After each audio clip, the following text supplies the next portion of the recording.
আগারগাঁও ঢাকার ব্যস্ততম একটি এলাকা, আর এখানেই রাস্তার পাশের একটি দোকানে মিলছে পার্বত্য অঞ্চলের হরেক পদের খাবার। এ যেন রাজধানীর বুকে এক টুকরো বান্দরবান, রাঙামাটি কিংবা খাগড়াছড়ির আবহ। ফুটপাতে পাহাড়ি খাবারের পসরা নিয়ে বসেছেন এক তরুণী।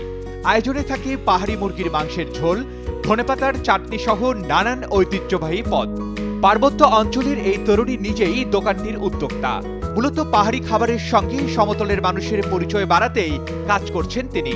ভোক্তাদের প্রকৃত স্বাদ দিতে খাবারের সব উপকরণ সংগ্রহ করা হয় সরাসরি পার্বত্য জেলা থেকেই। বিন্নি চালের পায়েস, বাঁশকুড়ুল ও মুন্ডি বেশি বিক্রি হয় এই দোকানে। মুরগির ঝোলের সঙ্গে পরোটা বা চালের রুটির বেচাকেনাও চলে বেশ। শহরের একঘেয়েমির মধ্যে পাহাড়ি খাবারের এই আয়োজনকে অনন্য বলছেন খুদ ক্রেতারাও।